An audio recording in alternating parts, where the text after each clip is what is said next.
അവ്യക്ത സന്ദേശം. ബാബയുടെ അടുക്കൽ വതനത്തിൽ ഭോഗമായി എത്തിച്ചേർന്നു. ബാബയുടെ അടുത്ത് പോകുന്നതിനോടൊപ്പം തന്നെ എല്ലാ സഹോദരി സഹോദരന്മാരുടെയും സ്നേഹം നിറഞ്ഞ സ്നേഹസ്മരണകൾ നൽകുന്നു. താഴെ ആയിരുന്നപ്പോൾ കേട്ടിരുന്ന സമാചാരം ഇന്ന് ബാബയോട് പറഞ്ഞു. ബാബ ഇന്ന് വിശേഷിച്ച് സേവനാർത്ഥം ബാബയുടെ ഏത് കാര്യങ്ങളാണോ നടന്നുകൊണ്ടിരിക്കുന്നത് അതിന് നിമിത്തമായിരിക്കുന്ന ത്രിമൂർത്തി സഹോദരന്മാരുടെയും എല്ലാവരുടെയും ഓർമ്മകളുമായാണ് എത്തിയിരിക്കുന്നത്. അപ്പോൾ ബാബ ഒരു സെക്കൻഡ് എൻ്റെ നേർക്ക് നോക്കിക്കൊണ്ട് പറഞ്ഞു, ബാബ കാണുന്നുണ്ട്, കുട്ടികൾ ബാബയെ പ്രത്യക്ഷമാക്കുന്നതിൽ മുഴുകിയിരിക്കുകയാണ്. ബാബയുടെ പ്രത്യക്ഷതയുടെ തയ്യാറെടുപ്പുകൾ നടന്നുകൊണ്ടിരിക്കുകയാണ്. എന്നാൽ ബാബ ഇതും കാണുന്നുണ്ട്, ലോകത്തിൽ വിനാശത്തിൻ്റെയും തീപ്പൊരികൾ വളരെയധികം ഉണ്ടായിരിക്കുകയാണ്, എല്ലാ സ്ഥാനങ്ങളിലും ഒരൽപ്പം.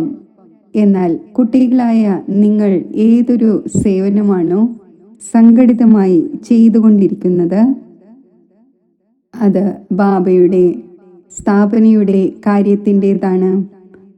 ആ സ്ഥാപനയുടെ കാര്യത്തിൻ്റെ ഒരു ജ്വാലാരൂപം താങ്കൾ ഉണ്ടാക്കിക്കൊണ്ടിരിക്കുകയാണ്. കുട്ടികൾ ബാബയെ പ്രത്യക്ഷമാക്കുന്നതിൽ മുഴുകിയിരിക്കുകയാണ്. ലോകത്തുള്ളവർ ബ്രഹ്മകുമാരിമാർ എന്ന് പറഞ്ഞുകൊണ്ട് കുട്ടികളായ നിങ്ങളുടെ മഹിമ ചെയ്യുന്നു. ബാബയ്ക്കും ഈ കാര്യത്തിന്മേൽ ഇടയ്ക്കിടയ്ക്ക് ഉള്ളിൽ നിന്നും വളരെയധികം ചിരിയും വരുന്നു. എൻ്റെ കുട്ടികൾ എന്നെ പ്രത്യക്ഷമാക്കുവാനാണ് മുഴുകിയിരിക്കുന്നതെങ്കിലും ലോകത്തിന് മുന്നിൽ ബ്രഹ്മകുമാർ കുമാരിമാരാണ് കാണപ്പെടുന്നത്. ബാബ പറഞ്ഞു, കുട്ടി, ബാബ സമാചാരം കേട്ടുകൊണ്ടേയിരിക്കുന്നു. ബാബ തൻ്റെ കുട്ടികൾക്കും പ്രേരണ നൽകുന്നു, അന്യ ആത്മാക്കൾക്കും പ്രേരണ നൽകുന്നു. ബാബയെ പ്രത്യക്ഷം ആക്കുന്നതിനു വേണ്ടി ബാബ പിന്നെ കേൾപ്പിച്ചു, എപ്പോഴാണോ നിങ്ങളുടെയും അന്യ ആത്മാക്കളുടെയും ഒരേ ഒരു മുദ്രാവാക്യം മുഴങ്ങുന്നത് ഇത് തന്നെയാണ് എന്നത്, അപ്പോൾ പൂർണ്ണമായും പ്രത്യക്ഷതയുടെ പെരുമ്പറ മുഴങ്ങുക തന്നെ ചെയ്യും. കാരണം ബാബയും ഇപ്പോൾ സ്ഥാപനയുടെ കാര്യത്തിൽ വളരെ വേഗം തൻ്റെ കുട്ടികളെയും പ്രത്യക്ഷമാക്കിക്കൊണ്ടിരിക്കുകയാണ്. കുട്ടികളും ബാബയെ പ്രത്യക്ഷം ആക്കുന്നതിൽ മുഴുകിയിരിക്കുകയാണ്. ബാബ പറഞ്ഞു, നല്ലതാണ്.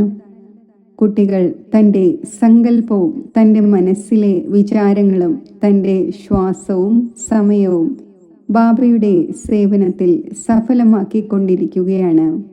ബാബ പറഞ്ഞു, നല്ലതാണ്.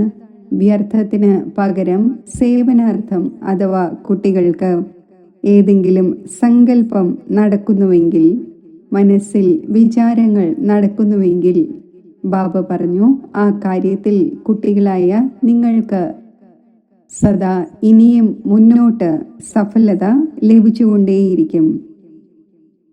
ബാബയെ സമാചാരം കേൾപ്പിച്ചപ്പോൾ ബാബയും വളരെയധികം സന്തോഷിക്കുന്നുണ്ടായിരുന്നു.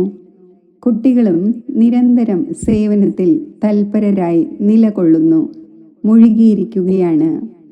പിന്നെ ഞാൻ ബാബയോട് പറഞ്ഞു, ബാബ ഇന്ന് വിശേഷിച്ച് സെന്ററിൽ കഴിയുന്ന സഹോദരന്മാരുടെ ഭട്ടിയുടെ തുടക്കമാണ്, അവരും വന്നിരിക്കുകയാണ്.